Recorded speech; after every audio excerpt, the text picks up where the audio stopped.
ప్రతిపాదిస్తున్నాను. ఈ ఆర్థిక సంవత్సరానికి గాను పౌర సరఫరాల శాఖకు 3,806 కోట్ల రూపాయల కేటాయింపును ప్రతిపాదిస్తున్నాను. సంక్షేమ రంగం ప్రజలకు సామాజిక సంక్షేమాన్ని అందించడమే అధికారం యొక్క ఏకైక విధి బెంజమిన్ డిస్రేలి అన్నారు. స్వర్ణాంధ్ర విజన్ 2047 లక్ష్యాలకు అనుగుణంగా మేనిఫెస్టోలో ఇచ్చిన మా హామీలను అమలు చేస్తూ బడుగు బలహీన వర్గాల సంక్షేమానికి మా ప్రభుత్వం పెద్దపీట వేస్తోంది. వృద్ధులను ఓటు బ్యాంకుగా పరిగణించకుండా వారి జీవితాలకు ఆసరా కల్పించడాన్ని మా ప్రభుత్వం ఒక సామాజిక బాధ్యతగా భావించి మన గౌరవ ముఖ్యమంత్రి గారు సామాజిక భద్రతను ఆర్థిక కోణంలో కాకుండా మానవతా దృక్పథంతో చూస్తూ లక్షల కుటుంబాలకు పెద్ద కొడుకుగా మారి 35 రూపాయలతో ప్రారంభమైన పింఛన్ను ఎన్టీఆర్ భరోసా పింఛన్ల పేరుతో ఇప్పుడు 4,000 రూపాయలకు పెంచడం జరిగింది. దేశంలోనే అత్యధిక సామాజిక భద్రతా పెన్షన్లు ఇస్తున్న రాష్ట్రం మన రాష్ట్రమే. మేనిఫెస్టోలో ఇచ్చిన హామీ మేరకు ఎన్టీఆర్ భరోసా పథకంలో భాగంగా మా ప్రభుత్వం పెన్షన్లను వివిధ విభాగాలలో 4,000 రూపాయల నుండి 15,000 రూపాయల వరకు లబ్ధిదారులకు అందిస్తూ నిజమైన సంక్షేమానికి ఆదర్శంగా నిలుస్తోంది. షెడ్యూల్ కులాలు మరియు తెగల విద్యార్థులకు విద్యా సామాజిక భద్రత మరియు ఆర్థిక సాధికారతలపై మా ప్రభుత్వం దృష్టి సారించి వారి కోసం ప్రీ మెట్రిక్ పోస్ట్ మెట్రిక్ ఉపకార వేతనాలను అందిస్తోంది. మా ప్రభుత్వం మొత్తం 27.39 లక్షల మంది షెడ్యూల్ తెగల సామాజిక ఆర్థిక అభివృద్ధికి కట్టుబడి ఉంది. దీనిలో 4.93 లక్షల మంది బలహీన గిరిజనులకు మా ప్రభుత్వం ఐటీడీఏ ప్రాంతంలోని గిరిజనుల విద్య, వైద్యం, మౌలిక సదుపాయాలు, జీవనోపాధి, నైపుణ్యాభివృద్ధి, స్వయం ఉపాధి వంటి వివిధ రంగాలలో సంక్షేమం మరియు అభివృద్ధి కార్యక్రమాలను అమలు చేయడం ద్వారా వారి ఉన్నతికి దోహదపడుతోంది. ఇమాంలు, మౌజన్లు గౌరవ వేతనంగా ఇవ్వవలసిన 90 కోట్ల రూపాయలను 1 సంవత్సరం పాటు గత ప్రభుత్వం చెల్లించలేదు. మా ప్రభుత్వం వచ్చిన తర్వాత వారికి గౌరవ వేతనాన్ని 15,000 రూపాయల చొప్పున చెల్లించాం. నిర్వీర్యమైన వక్ఫ్ బోర్డుని పునరుద్ధరించాం. మద్యం లైసెన్సుల్లో 10% కల్లు గీత కార్మికులకు కేటాయించడం జరిగింది. ధూపదీప నైవేద్యాలకు 10,000 మరియు అర్చకులకు కనీస గౌరవ వేతనాన్ని 15,000కు పెంచాం. ఇంతేకాకుండా పేదలపై భారాన్ని తగ్గించడానికి దారిద్ర్య రేఖకు దిగువనున్న ఎస్సీ ఎస్టీ కుటుంబాలకు నెలకు 200 యూనిట్ల ఉచిత విద్యుత్తును మా ప్రభుత్వం అందిస్తోంది. అలాగే దారిద్ర్య రేఖకు దిగువన ఉన్న వెనుకబడిన తరగతులకు చెందిన చేనేత అన్నలకు, నాయి బ్రాహ్మణుల సెలూన్లకు ఉచితంగా విద్యుత్తును అందిస్తున్నాం. చేతి వృత్తులు, హస్త కళాకారులు, ఇతర సాంప్రదాయ వృత్తుల వారికి గతంలో అండగా నిలిచిన ఆదరణ పథకాన్ని పునః ప్రారంభిస్తున్నాం. ఈ పథకం అందించే పనిముట్లు మరియు ఉపకరణాల వినియోగంతో ఉత్పాదకత పెరిగి స్థిరమైన ఆదాయం పొందడానికి దోహదపడుతుంది. 25-26 ఆర్థిక సంవత్సరానికి షెడ్యూల్ కులాల సంక్షేమం కోసం 20,281 కోట్ల రూపాయలను, షెడ్యూల్ తెగల సంక్షేమం కోసం 8,159 కోట్ల రూపాయలు, వెనుకబడిన వర్గాల సంక్షేమం కోసం 47,456 కోట్ల రూపాయలను, అల్పసంఖ్యాక వర్గాల సంక్షేమం కోసం 5,434 కోట్ల రూపాయల కేటాయింపును ప్రతిపాదిస్తున్నాను. మహిళాభివృద్ధి మరియు శిశు సంక్షేమం అసంబద్ధ సామాజిక కట్టుబాట్లను ధిక్కరించి భారతదేశంలో తొలి మహిళా ఉపాధ్యాయులుగా గుర్తింపు పొందిన శ్రీమతి సావిత్రిబాయి పూలే ఈ విధంగా అన్నారు: ఒక మహిళకు సాధికారత కల్పిస్తే మొత్తం సమాజాన్నే ఉద్ధరించినట్లవుతుంది. మా నాయకుడు గౌరవ ముఖ్యమంత్రి శ్రీ నారా చంద్రబాబు నాయుడు గారు ఈ సిద్ధాంతాన్ని దృఢంగా విశ్వసించి స్వయం సహాయక సంఘాల ద్వారా మహిళలకు సాధికారత కల్పించిన మొదటి వ్యక్తి. వంటగదికే పరిమితమైన మహిళలు స్వయం సహాయక సంఘాల ద్వారా సామాజిక ఉద్యమంలో భాగస్వాములయ్యారు. మన రాష్ట్రం స్వయం సహాయక సంఘాల ఉద్యమానికి పర్యాయపదంగా దేశానికి ఆదర్శంగా నిలిచింది. నేడు మన రాష్ట్రంలో 10 లక్షలకు పైగా స్వయం సహాయక సంఘాలు పనిచేస్తూ రాష్ట్ర ఆర్థిక కార్యకలాపాలలో ప్రముఖ పాత్ర పోషిస్తున్నాయి. స్వయం సహాయక సంఘాల ద్వారా సాధించిన ఈ సాధికారత ఎంతగా ఉందంటే రాష్ట్ర సంక్షేమ విధానాలను మరియు రాజకీయాలను ప్రభావితం చేసే శక్తిగా డ్వాక్రా వ్యవస్థ రూపొందింది. స్త్రీ నిధికి కేటాయించిన నిధుల్లో 750 కోట్ల రూపాయలను గత ప్రభుత్వం పక్కదారి పట్టించింది. మహిళా స్వయం సహాయక సంఘాల సభ్యుల ఆర్థిక సాధికారతకు ఎంతో విఘాతం కలిగించింది. మహిళల ఆర్థిక అభ్యున్నతిలో స్వయం సహాయక సంఘాల కీలక పాత్ర పోషించేలా మా ప్రభుత్వం దిద్దుబాటు చర్యలు చేపడుతోంది. సమగ్ర శిశు అభివృద్ధి పథకం, మిషన్ శక్తి వంటి పథకాల ద్వారా మహిళలు, పిల్లలు మరియు కౌమార దశలో ఉన్న వారికి తగిన పోషకాహారం అందించేందుకు మా ప్రభుత్వం అనేక చర్యలు తీసుకుంటోంది. మేనిఫెస్టోలో హామీ మేరకు అంగన్వాడీ కార్యకర్తలకు గ్రాట్యుటీ మంజూరు చేసిన ఘనత మా ప్రభుత్వానిదే. వృద్ధుల సంరక్షణ కోసం కొత్తగా 12 వృద్ధాశ్రమాలు మంజూరు చేయడం జరిగింది. 25-26 ఆర్థిక సంవత్సరానికి గాను మహిళలు, పిల్లలు, దివ్యాంగులు మరియు వృద్ధుల సంక్షేమ శాఖకు 4,332 కోట్ల రూపాయల కేటాయింపును ప్రతిపాదిస్తున్నాను. నైపుణ్యాభివృద్ధి గురించి మన గౌరవనీయ ముఖ్యమంత్రి గారి మాటల్లో, జ్ఞాన ఆధారిత ఆర్థిక వ్యవస్థలో నిరంతరం నైపుణ్యాలను మెరుగుపరుచుకోవడం చాలా కీలకం. కాలానుగుణంగా మారుతున్న పరిశ్రమల యొక్క అవసరాలను తీర్చడానికి నైపుణ్యం కలిగిన మానవ వనరులు చాలా ముఖ్యం. మా ప్రభుత్వం శ్రామిక జనాభా నైపుణ్యాలను అంచనా వేసి అభివృద్ధి చెందుతున్న పరిశ్రమల అవసరాలకు అనుగుణంగా వారిని తయారు చేసే దిశగా నైపుణ్య గణన జరుపుతోంది. స్థానిక పరిశ్రమల డిమాండ్ను తీర్చడానికి నిరుద్యోగ యువతకు మరియు కళాశాల డ్రాపౌట్లకు శిక్షణ ఇచ్చేందుకు 83 పారిశ్రామిక శిక్షణ సంస్థలలో నైపుణ్య కేంద్రాలను ఏర్పాటు చేయడం జరిగింది. ప్రధానమంత్రి జన్ వికాస్ కార్యక్రమం కింద అల్పసంఖ్యాక వర్గాల వారి కోసం ప్రత్యేకంగా 4 కొత్త పారిశ్రామిక శిక్షణ సంస్థలను ఏర్పాటు చేయడానికి ఇప్పటికే ప్రతిపాదనలు చేయడం జరిగింది. 25-26 ఆర్థిక సంవత్సరానికి నైపుణ్యాభివృద్ధి మరియు శిక్షణ శాఖకు 1,228 కోట్ల రూపాయల కేటాయింపును ప్రతిపాదిస్తున్నాను. పాఠశాల విద్య. గత ప్రభుత్వ దుర్మార్గపు పాలన కాలంలో రాష్ట్ర విద్యా వ్యవస్థపై దృష్టి సారించకపోవడం, నిర్లక్ష్యం మరియు తప్పుడు విధానాల వల్ల మన రాష్ట్రంలోని 2.43 లక్షల మంది విద్యార్థులు బడి మానివేయడంతో వారి భవిష్యత్ ప్రమాదంలోకి నెట్టివేయబడింది. ఇలాంటి పరిస్థితుల్లో విద్యా వ్యవస్థను చక్కదిద్దే అత్యంత కఠినమైన బాధ్యతను మంత్రి నారా లోకేష్ గారు తన భుజస్కంధాల మీద వేసుకున్నారు. నేటి బాలలే రేపటి పౌరులనే భావనతో విద్యా వ్యవస్థను ప్రక్షాళన చేయడం మొదలుపెట్టారు. రిజల్ట్ ఓరియంటెడ్ ఎడ్యుకేషన్ పై దృష్టి సారించి ఆర్టిఫిషియల్ ఇంటెలిజెన్స్ వంటి టెక్నాలజీ విషయాలను ప్రధాన పాఠ్యాంశాలుగా తీసుకురావడానికి ఆయన చేసిన ప్రయత్నాలతో మన పిల్లలు ప్రపంచ స్థాయిలో పోటీపడి రాణించడానికి సిద్ధమవుతున్నారు. సమాజానికి విద్య ఎంత అవసరమో చైనీయుల సామెత ద్వారా వ్యక్తీకరించబడింది. మీరు సంవత్సరానికి ప్రణాళిక వేస్తే వరి నాటండి, దశాబ్దానికి ప్రణాళిక వేస్తే చెట్లు నాటండి, జీవిత కాలానికి ప్రణాళిక వేస్తే ప్రజలకు విద్య నేర్పండి. పిల్లలకు విద్య అందించడం తల్లిదండ్రులకు భారం కాకూడదని మా ప్రభుత్వం బలంగా విశ్వసిస్తోంది. ఏ కారణం చేతను ఏ బిడ్డ విద్యకు దూరం కాకూడదని విశ్వసిస్తున్నాం. ప్రతి తల్లి తన పిల్లలను పాఠశాలకు పంపేలా ప్రోత్సహించే లక్ష్యంతో మరో సూపర్ 6 హామీని అమలు పరిచే దిశగా తల్లికి వందనం పథకాన్ని ప్రారంభిస్తున్నాం. 25-26 విద్యా సంవత్సరం నుంచి ఈ పథకం కింద 15,000 రూపాయల ఆర్థిక సహాయాన్ని అందించుతున్నాం. చదువుకునే ప్రతి విద్యార్థి తల్లికి ఈ పథకాన్ని అందించడానికి కేటాయింపులు జరుపుతున్నాం. ఈ పథకం ప్రభుత్వ మరియు ప్రైవేటు పాఠశాలలో 1 నుండి 12వ తరగతి వరకు చదువుతున్న పిల్లలకు వర్తిస్తుంది. అదేవిధంగా సర్వేపల్లి రాధాకృష్ణ విద్యామిత్ర పథకం ద్వారా 35.69 లక్షల మంది విద్యార్థులకు ఉచితంగా పుస్తకాలు, యూనిఫామ్లు, డొక్కా సీతమ్మ మధ్యాహ్న బడి భోజనం పథకం ద్వారా విద్యార్థులకు పౌష్టికాహారాన్ని అందిస్తున్నాం.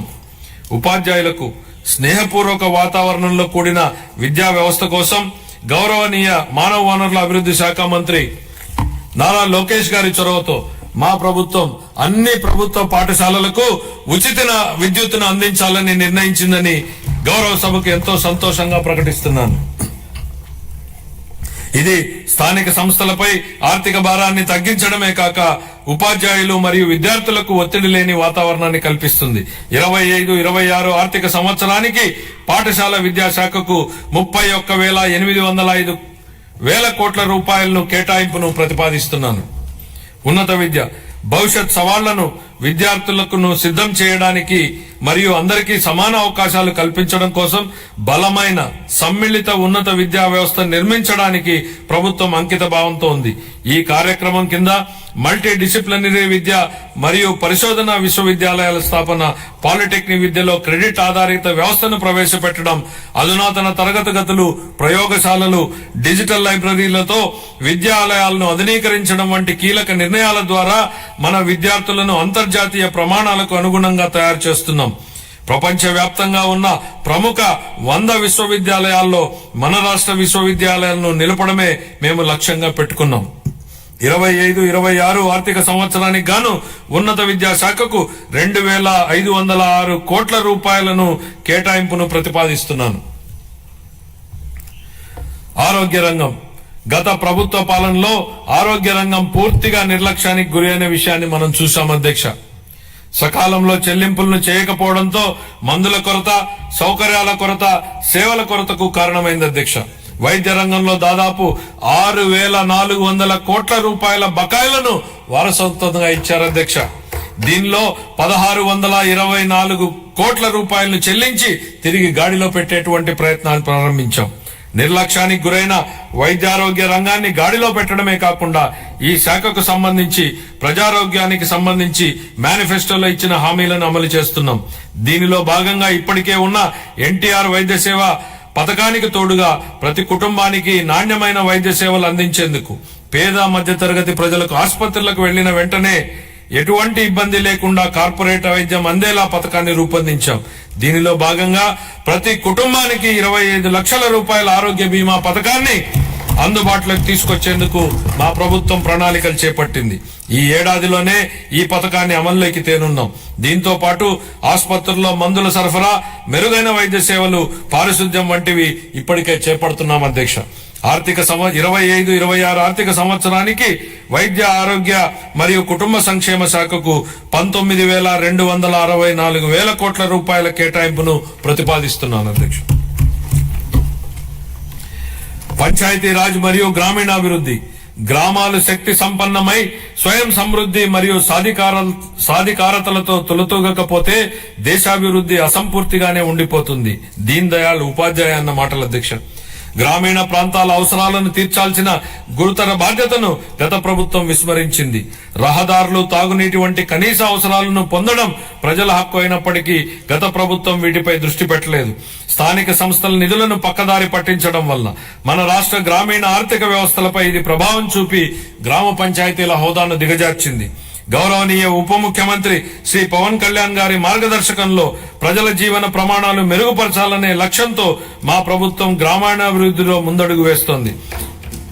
ప్రజల చురుకైన భాగస్వామ్యంతో మా ప్రభుత్వం సమగ్ర గ్రామ పంచాయతీ అభివృద్ధి ప్రణాళికలను రూపొందించి గ్రామాలలో సిమెంట్ రోడ్లు, తార్ రోడ్లు, పశువుల పాకలు తదితర 30,000 పనులకు మంజూరు చేయడం జరిగింది. 4,300 కిలోమీటర్ల మేరకు మంజూరైన సీసీ రోడ్లలో ఇప్పటికే 3,000 కిలోమీటర్ల రోడ్లు పూర్తయ్యాయి. మరో 1,300 కిలోమీటర్ల మేర రోడ్లు తుది నిర్మాణ దశలో ఉన్నాయి.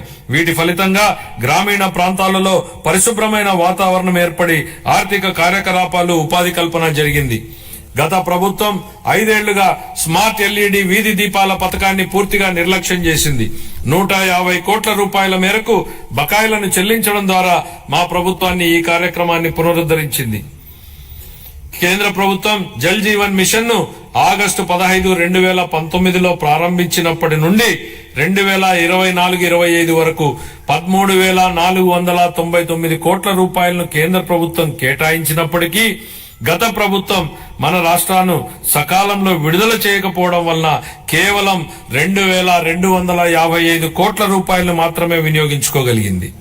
ఛత్తీస్గఢ్, జార్ఖండ్, గుజరాత్, ఒడిశా వంటి రాష్ట్రాలు 23-24 సంవత్సరానికి కేంద్రం నుంచి మనకంటే తక్కువ కేటాయింపులు పొందినప్పటికీ మన రాష్ట్రం కంటే ఎక్కువ నిధులను వినియోగించుకున్నాయి. మా ప్రభుత్వం ఈ పథకాన్ని పునరుద్ధరించడానికి చొరవ తీసుకుంది. మా ప్రభుత్వ అభ్యర్థన మేరకు ఈ పథకం గడువును 2028 వరకు పొడిగించిన కేంద్ర ప్రభుత్వానికి ఈ గౌరవ సభ ద్వారా ధన్యవాదాలు తెలియజేస్తున్నాను. దీనిలో భాగంగా సుస్థిర ఉపరితల నీటి రిజర్వాయర్ల నుండి 95.44 లక్షల గ్రామీణ గృహాలకు నీరందించాలని మా ప్రభుత్వం లక్ష్యంగా పెట్టుకుంది.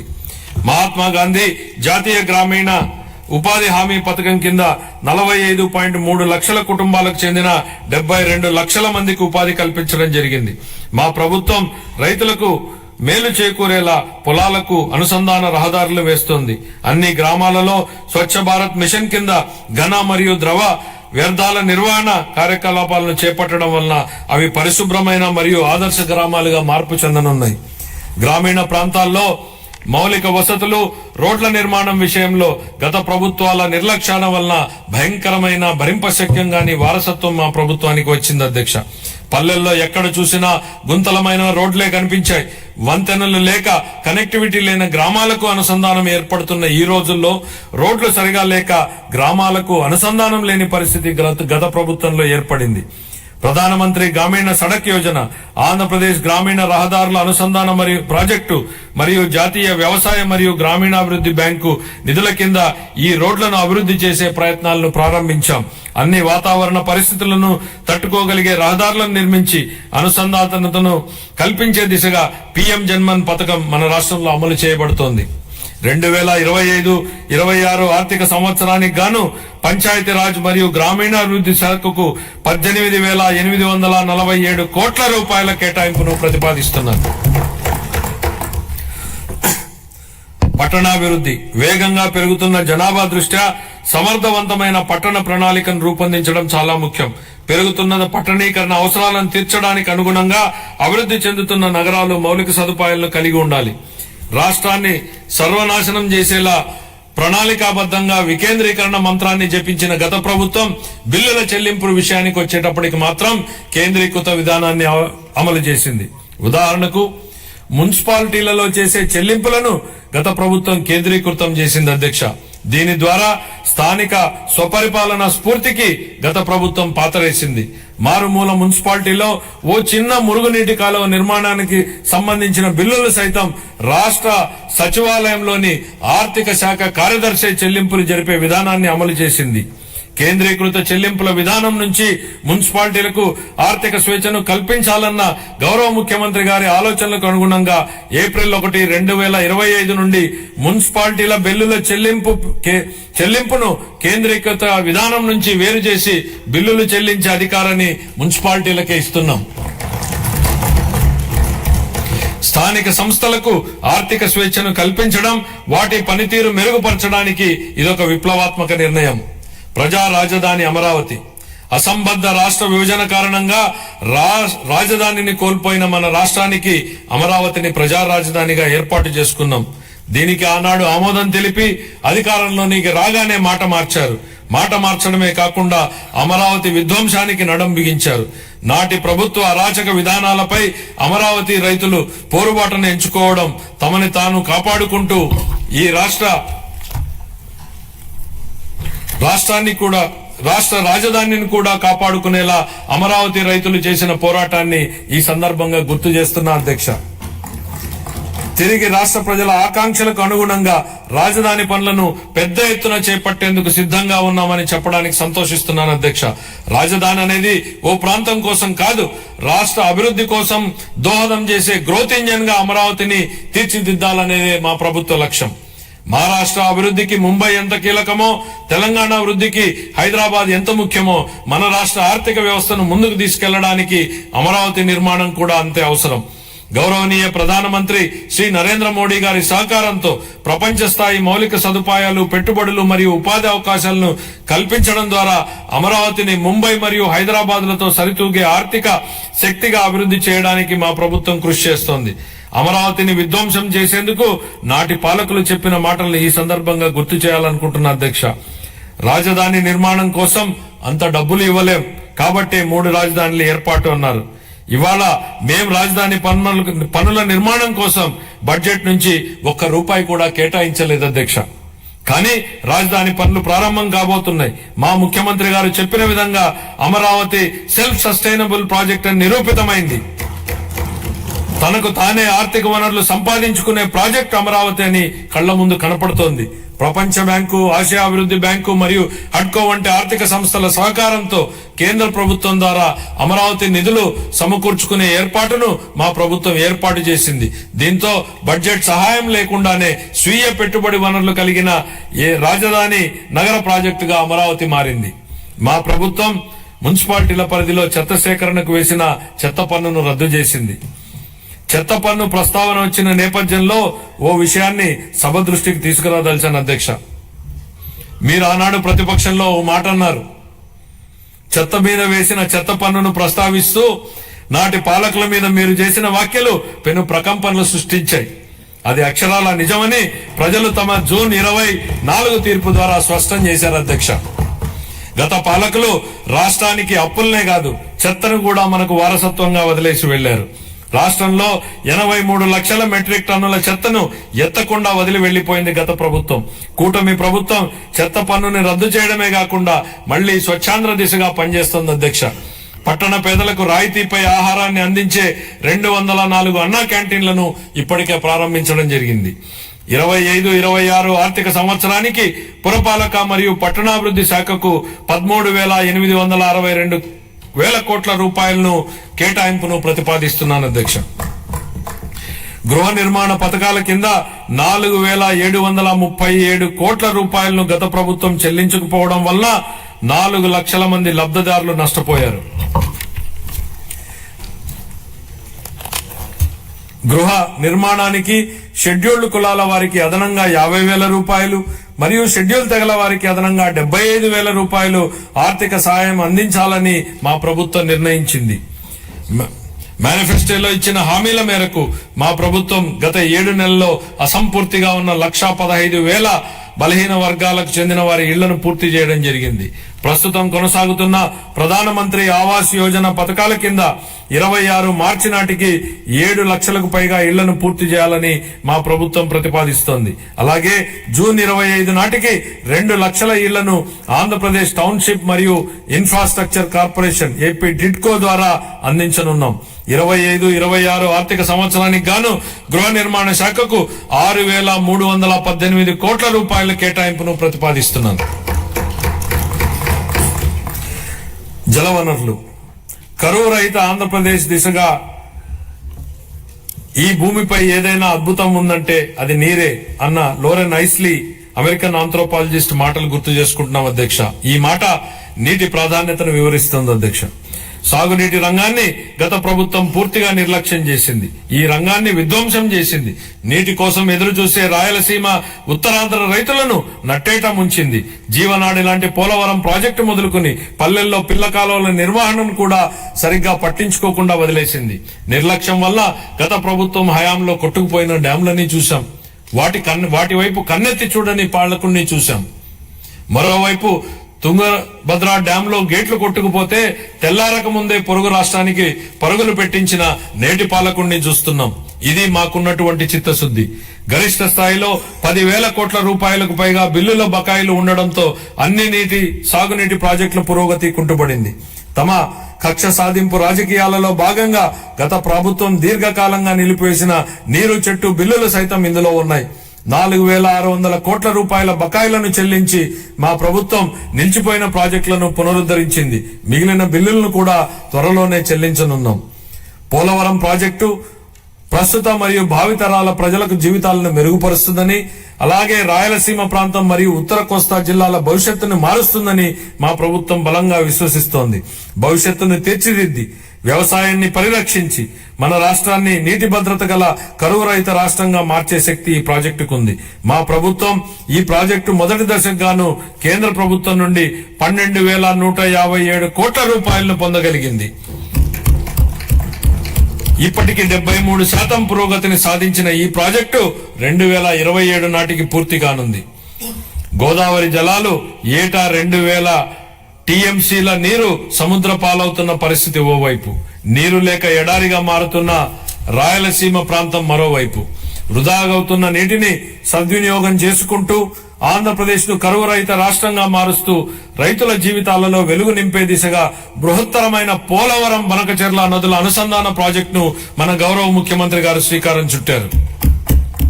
దీనికోసం ప్రణాళికలు రూపొందించే ప్రక్రియ ప్రారంభమైంది. ఈ బృహత్తరమైన ప్రాజెక్టుకు అవసరమయ్యే వేల కోట్ల రూపాయలను సమకూర్చుకోవడానికి ఉన్న అన్ని అవకాశాలను గౌరవ ముఖ్యమంత్రి గారు అన్వేషిస్తున్నారు. దీనిలో భాగంగా గోదావరి నది నుండి 2000 టీఎంసీల వరద నీటిని మళ్లించడం ద్వారా ఈ ప్రాజెక్టు సాకారం కావాలని, చంద్రబాబు గారి కలలు నిజమవ్వాలని మనం అందరం కోరుకుందాం. పెండింగ్ బిల్లుల చెల్లింపుతో పాటు సుపరిపాలన అందించడం వలన పలు ప్రాజెక్టుల పురోగతి మళ్లీ పట్టాలెక్కింది. వీటిలో హంద్రీనీవా సుజల స్రవంతి ప్రాజెక్టు వెడల్పు చేసే పనులు ఇప్పటికే ప్రారంభమయ్యాయి. పూల సుబ్బయ్య వెలుగొండ ప్రాజెక్టు, చింతలపూడి ఎత్తిపోతల పథకం స్టేజ్ 2లోని బొడ్డేపల్లి రాజగోపాలరావు వంశధార ఫేజ్ 2 పనులు వివిధ దశల్లో ఉన్నాయి. 25-26 ఆర్థిక సంవత్సరానికి జలవనరుల శాఖకు 18,019 కోట్ల రూపాయల కేటాయింపును ప్రతిపాదిస్తున్నాను.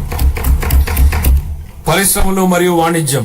గత ప్రభుత్వ ఉదాసీన వైఖరి మరియు అసంబద్ధ విధానాల వలన పరిశ్రమలు మూతపడడంతో ప్రజలు ఉద్యోగాలు కోల్పోయి అనేక కుటుంబాలు ఆర్థికంగా చితికిపోయాయి. రాష్ట్రం నుంచి అనేక పరిశ్రమలు తరిమివేయబడడంతో వ్యాపార వర్గాల్లో భయాందోళనలు నెలకొన్నాయి. స్కూళ్లలో డ్రాప్అవుట్స్ గురించి మనం వింటూ ఉంటాం అధ్యక్ష. కానీ గత ప్రభుత్వంలో స్కూళ్లలో విద్యార్థులు డ్రాప్అవుట్ సహజంగానే పెరిగాయి. ఇవే కాకుండా పరిశ్రమలు డ్రాప్అవుట్ అయ్యాయి. రాష్ట్రం నుంచి ఉద్యోగాలు డ్రాప్అవుట్ అయ్యాయి. పేదలకు ఉపాధి డ్రాప్అవుట్ అయింది. ఇన్ని రంగాలలో డ్రాప్అవుట్లు కావడానికి మూలకారమైన గత ప్రభుత్వ పాలకులు ఇప్పుడు ఓటమి భయంతో సభకు రాకుండా అసెంబ్లీ నుంచి కూడా డ్రాప్అవుట్ అయ్యారు. వాళ్ళు ప్రజా జీవితం నుంచి శాశ్వతంగా డ్రాప్ అయ్యే రోజులు అతి త్వరలోనే ఉన్నాయి అధ్యక్ష. అనేక పరిశ్రమలు, ఎంఎస్ఎంఈలు, ఎస్సీ మరియు ఎస్టీ వర్గాలకు చెందిన వ్యాపారవేత్తలకు ప్రోత్సాహాల కోసం ఇవ్వాల్సిన 11,000 కోట్ల రూపాయల పైగా బకాయిలను గత ప్రభుత్వం నిలిపేసింది. వీటిలో 377.73 కోట్ల రూపాయల బకాయిలను మా ప్రభుత్వం ఇప్పటికే చెల్లించింది. ఒకప్పుడు వ్యాపారాన్ని ఈజ్ ఆఫ్ డూయింగ్ బిజినెస్ గురించి మాట్లాడుకున్నాం. ఇప్పుడు మన గౌరవ ముఖ్యమంత్రి గారు స్పీడ్ ఆఫ్ డూయింగ్ బిజినెస్ పై దృష్టి సారించారు. ప్రతి ఇంటికి ఒక ఐటీ ఉద్యోగి ఉండాలని అప్పట్లో మేం కృషి చేశాం. నేడు ఇంకొక అడుగు ముందుకేసి ప్రతి కుటుంబానికి వ్యాపారవేత్త ఉండాలనే లక్ష్యంతో ముందుకెళ్తున్నాం. ఓర్వకల్లు, కొప్పర్తి అనే 2 పారిశ్రామిక వాడలకు ఆర్థిక సహాయం అందించి అభివృద్ధి చేసేందుకు కేంద్ర ప్రభుత్వం ఆమోదం తెలిపింది. పారిశ్రామిక కారిడార్ అభివృద్ధి పథకం కింద మూలపేట, దొనకొండ, చిలమత్తూరు మరియు కుప్పం అనే 4 కొత్త పారిశ్రామిక వాడలను ఎంపిక చేయడం జరిగింది. పారిశ్రామిక వృద్ధిని వేగవంతం చేయడానికి మరియు దృఢమైన పెట్టుబడి వ్యవస్థను నెలకొల్పడానికి మా ప్రభుత్వం ముందు చూపుతో కూడిన అనేక విధానపరమైన కార్యక్రమాలను ఆవిష్కరించింది.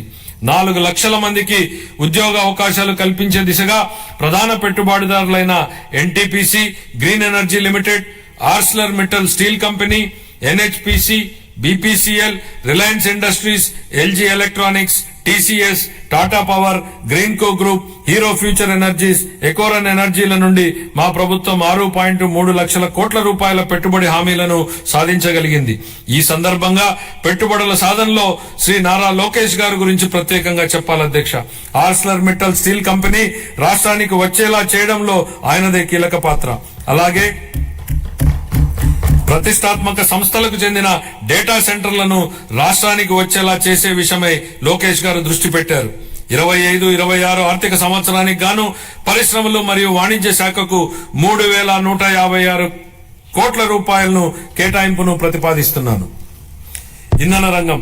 ప్రమాణ స్వీకారం చేసిన రోజునే గత ప్రభుత్వం విద్యుత్ కొనుగోలు ఒప్పందాలను రద్దు చేస్తున్నట్లు ప్రకటించడంతో విద్యుత్ రంగం సర్వనాశనమైంది. అసమర్థ పాలన, అప్పులు పెరిగి మరియు టారిఫ్ భారం కారణంగా ఈ రంగం 1.29 లక్షల కోట్ల రూపాయలకు పైగా నష్టాలను చవిచూసింది. విద్యుత్ కొనుగోలు ఒప్పందాలను గత ప్రభుత్వం నిర్లక్ష్యంగా రద్దు చేయడంతో మన రాష్ట్రం అధిక ధరకు విద్యుత్తును కొనుగోలు చేయాల్సి వచ్చింది. దీనివల్ల ట్రూ అప్ ఛార్జీల పేరుతో ప్రజలపై పెనుభారం మోపబడింది.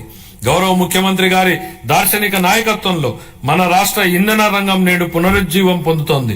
గ్రీన్ హైడ్రోజన్ ఉత్పత్తిలో 2030 నాటికి భారతదేశం యొక్క మొత్తం ఉత్పత్తిలో 1/3 సాధించాలనే ధ్యేయంతో రాష్ట్రాన్ని గ్రీన్ హైడ్రోజన్ హబ్ గా మార్చడమే మా ప్రభుత్వ లక్ష్యం.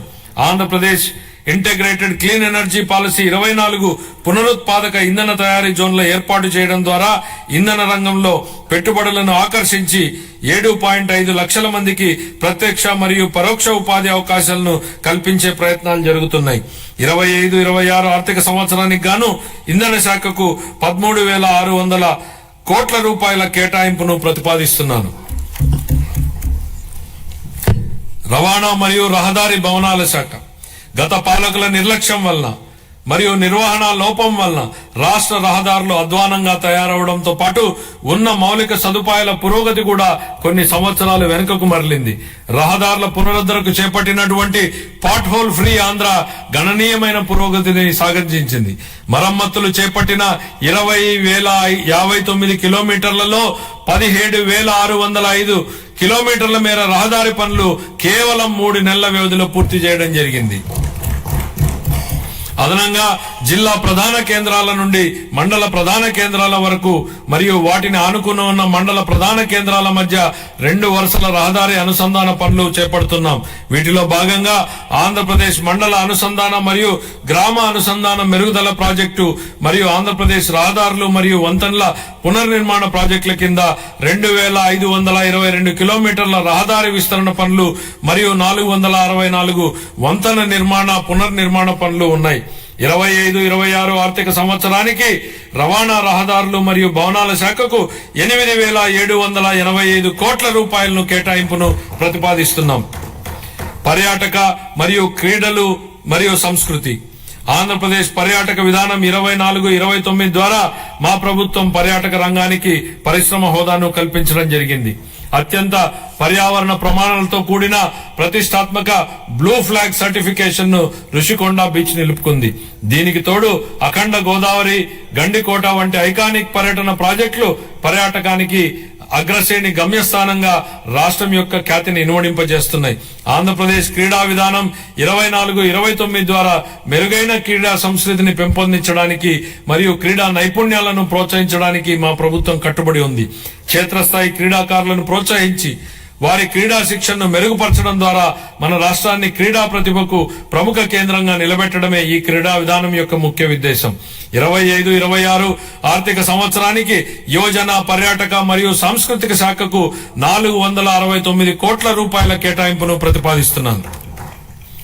గృహ మంత్రిత్వ శాఖ గత ప్రభుత్వం అనుసరించే విధానాల వల్ల పోలీసు బలగాల స్థైర్యంపై దెబ్బతీశాయి, వారి సామర్థ్యాన్ని కుంగదీశాయి. దీని ఫలితంగా రాష్ట్రంలో అరాచకం రాజ్యం చేసింది. మాదక ద్రవ్యాలు అడ్డు అదుపు లేకుండా తాండవించాయి. పోలీసు బలగాల ఆత్మస్థైర్యాన్ని పెంపొందించడం కోసం 920 కోట్ల రూపాయల మేర పేరుకుపోయిన బకాయిల నుండి 250 కోట్ల రూపాయల బకాయిలను ఇటీవలే చెల్లించాం. గత ప్రభుత్వం 2 ఏళ్లుగా నిలిపేసిన గ్రూప్ పర్సనల్ యాక్సిడెంట్ ఇన్సూరెన్స్ పాలసీని మా ప్రభుత్వం పునరుద్ధరించడం జరిగింది. పోలీస్ దళం ఆధునీకరణ పథకం కింద 61.20 కోట్లని విడుదల చేశాం. శాంతి భద్రతలను బలోపేతం చేయడానికి మరియు ఉపాధి కల్పించడానికి 6,100 మంది పోలీసు కానిస్టేబుళ్ల నియామ ప్రక్రియ జరుగుతోంది.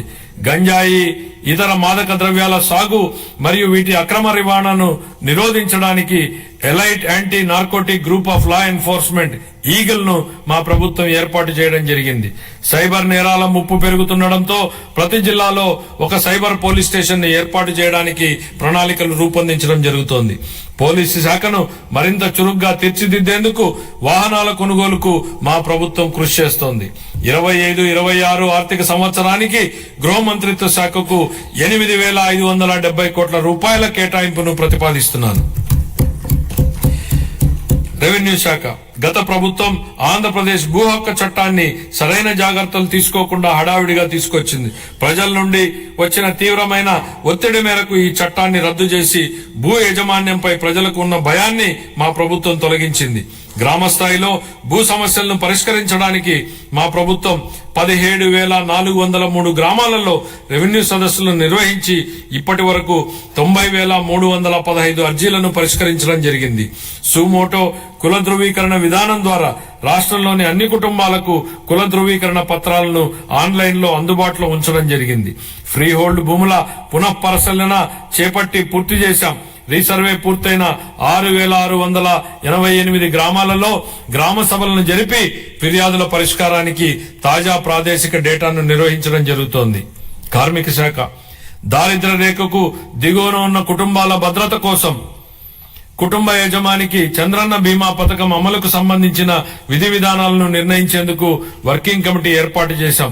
గుంటూరు, శ్రీ సిటీ, కర్నూలు, పెనుగొండ, అచ్యుతాపురం, శ్రీకాకుళం మరియు నెల్లూరు జిల్లాలలో ఈఎస్ఐ ఆసుపత్రుల నిర్మాణానికి భూములను గుర్తించడం జరిగింది. తిరుపతిలో ఈఎస్ఐ ఆసుపత్రిని 50 నుండి 100 పడకలకు పెంచడానికి ఆమోదించడం జరిగింది. ఇతర విధానాలు గౌరవ ముఖ్యమంత్రి గారి మార్గదర్శకంలో ఈ కింద ముఖ్య విధానాలను మా ప్రభుత్వం తీసుకొస్తోంది. Viability gap funding. ఆర్థిక శాఖకు సంబంధించి కొన్ని కీలక అంశాలు ప్రస్తావించాలి అధ్యక్ష. బడ్జెట్ అనగానే రూపాయి రాక పోక, కేటాయింపులు, అప్పులు, ఆదాయం, ఖర్చులు, లోటు మిగులు, రెవెన్యూ వ్యయం, మూలధన వ్యయం ఇవి సామాన్యుడికి అర్థం కాని పడికట్టు పదాలు. ప్రజల కోసం పెట్టే బడ్జెట్ ను ప్రజలకు అర్థమయ్యే భాషలో చెప్పాల్సిన బాధ్యత మనపై ఉంది అధ్యక్ష. గతంలో ఎన్నడూ లేని విధంగా మూలధన వ్యయం గురించి ఎక్కువ చర్చ జరుగుతోంది అధ్యక్ష. మూలధనం వ్యయం అంటే ఏమిటనేది సామాన్యుడి భాషలో చెప్పాలంటే ఒక రైతు భూమిని కొనడం మూలధన వ్యయం. ఆ భూమిని సాగు చేసుకోవడానికి అవసరమైన బావి తవ్వడం, బోర వేయడం మూలధన వ్యయం. ఇలా ఆ రైతు పెట్టిన ఆ మూలధన వ్యయం వలన అతని పొలంలో పంటలు పండుతాయి, ఆదాయం వస్తుంది. అలాగే ప్రభుత్వానికి మూలధన వ్యయం ఉంటుంది. సాగునీటి ప్రాజెక్టులు, మౌలిక సదుపాయాల వంటి వాటిపై ఖర్చు చేస్తే అవి తిరిగి ఆదాయాన్ని కల్పిస్తాయి. ఇదే నిజమైన మూలధన వ్యయం లక్ష్యం. ఒక ఉదాహరణ అధ్యక్ష, 1600 కోట్ల రూపాయలను ఖర్చు పెట్టి కట్టిన పట్టిసీమ ప్రాజెక్టు ఈ రాష్ట్ర రైతాంగానికి 5 ఏళ్లలో 44,000 కోట్ల రూపాయలను సంపాదించే అవకాశాన్ని కల్పించింది. ఇది నిజమైన మూలధన వ్యయం, ప్రజలకు ఉపయోగపడే మూలధన వ్యయం. అందుకే మా ప్రభుత్వం దీనికి ఎక్కువ ప్రాధాన్యతనిస్తోంది. 100 కోట్లతో సముద్ర తీరాన ప్యాలెస్లు కట్టుకోవడం, సర్వే రాళ్లపై బొమ్మలకే 650 కోట్ల రూపాయలు తగలేయడం ప్రజలకు ఉపయోగపడే మూలధన వ్యయం కాదు. ఇలాంటివి క్యాపిటల్ ఎక్స్పెండిచర్ లా కనిపించే పర్సనల్ ఎక్స్పెండిచర్. ఇది గత ప్రభుత్వ నిర్వాహకం. అంద్రేని లాంటి ప్రాజెక్టులపై మా ప్రభుత్వం డబ్బులు ఖర్చు పెట్టడం మూలధన వ్యయం. ఇది నాటి పాలకులు ఖర్చు పెట్టిన విధానానికి, నేటి పాలకులు ఖర్చు పెడుతున్న విధానానికి ఉన్న వ్యత్యాసం. అదే రూపాయిని ఎవరు ఎలా ఖర్చు పెడుతున్నారనడానికి ఇదే ఉదాహరణ. తక్కువ ఆదాయ వనరులున్న ప్రస్తుత పరిస్థితుల్లో పెద్ద క్యాపిటల్ ఎక్స్పెండిచర్ ప్రాజెక్టులు చేపట్టడానికి వచ్చే ఇబ్బందులను అధిగమించడానికి ప్రణాళికలు రూపొందించాం. ప్రైవేట్ పబ్లిక్ భాగస్వామ్యంతో కొత్త అభివృద్ధి పనులు చేపట్టేందుకు ప్రోత్సాహకంగా ప్రాజెక్టు వ్యయంలో 20% వరకు వైబిలిటీ గ్యాప్ ఫండింగ్ కోసం ఓ వినూత్న పథకాన్ని ప్రవేశపెడుతున్నామని ప్రకటిస్తున్నాం. దీనికోసం 2,000 కోట్ల రూపాయల కార్పస్ ఫండ్ ను ప్రతిపాదిస్తున్నాం. Real time governance. గత ప్రభుత్వ హయాంలో పారదర్శక మరియు పాలనా సౌలభ్యం కొరబడ్డాయి. గూగుల్, టీసీఎస్, మెటా తదితర సంస్థలతో మా ప్రభుత్వం అవగాహన ఒప్పందాలు కుదుర్చుకుంది. ఆరోగ్య సంరక్షణతో పాటు వివిధ రంగాలలో కృత్రిమ మేధస్సు వినియోగాన్ని వేగవంతం చేయడానికి గూగుల్ సంస్థతో కుదుర్చుకున్న అవగాహన ఒప్పందం రాష్ట్రంలో స్టార్టప్ వ్యవస్థకు మద్దతునిస్తుంది. మెటాతో కుదుర్చుకున్న అవగాహన ఒప్పందం ద్వారా 159 సేవలతో వాట్సాప్ గవర్నెన్స్ ను ప్రారంభించడం జరిగింది. వాట్సాప్ గవర్నెన్స్ తో వీలైనన్ని ఎక్కువ పౌర సేవలను అనుసంధానం చేసేందుకు మా ప్రభుత్వం ప్రయత్నిస్తోంది. మరో ముఖ్యమైన విషయం అధ్యక్ష, తెలుగు భాషాభివృద్ధి. ఆంధ్ర భోజుడుగా ప్రస్తుతించబడినటువంటి శ్రీకృష్ణదేవరాయల వారి అమూల్యమైన పలుకుల్ని గుర్తు చేసుకుందాం. తెలుగుదేలయన్న దేశంబు తెలుగేను, తెలుగు వల్లబుండ తెలుగొకొండ, ఎల్ల నృపులు గొలవ ఎరుగవే బాసాడి, దేశ భాషలందు తెలుగు లెస్స. గౌరవనీయులైన ముఖ్యమంత్రి గారి మార్గదర్శకంలో వచ్చే ఆర్థిక సంవత్సరంలో వినూత్న ఆలోచనలతో మా ప్రభుత్వం ముందుకు అడుగేస్తోంది. శతాబ్దాల నాటి గొప్ప సాహితీ సాంప్రదాయాన్ని కలిగిన ప్రాచీన తెలుగు భాష ఒకటి. భారతీయ సంస్కృతి, సాహిత్యం మరియు కళలకు తమ రచనల ద్వారా పలువురు తెలుగు కవులు, రచయితలు మరియు పండితులు చేసిన సేవ ఎలాంటిది. మన రాష్ట్ర సంస్కృతి వారసత్వాన్ని కాపాడటంలో మరియు ప్రచారం చేయడంలో తెలుగు భాషకున్న ప్రాముఖ్యతను మా ప్రభుత్వం గుర్తించింది. తెలుగు భాష అభివృద్ధి మరియు ప్రచారం కోసం 10 కోట్ల రూపాయల కేటాయింపును ప్రతిపాదిస్తున్నాను.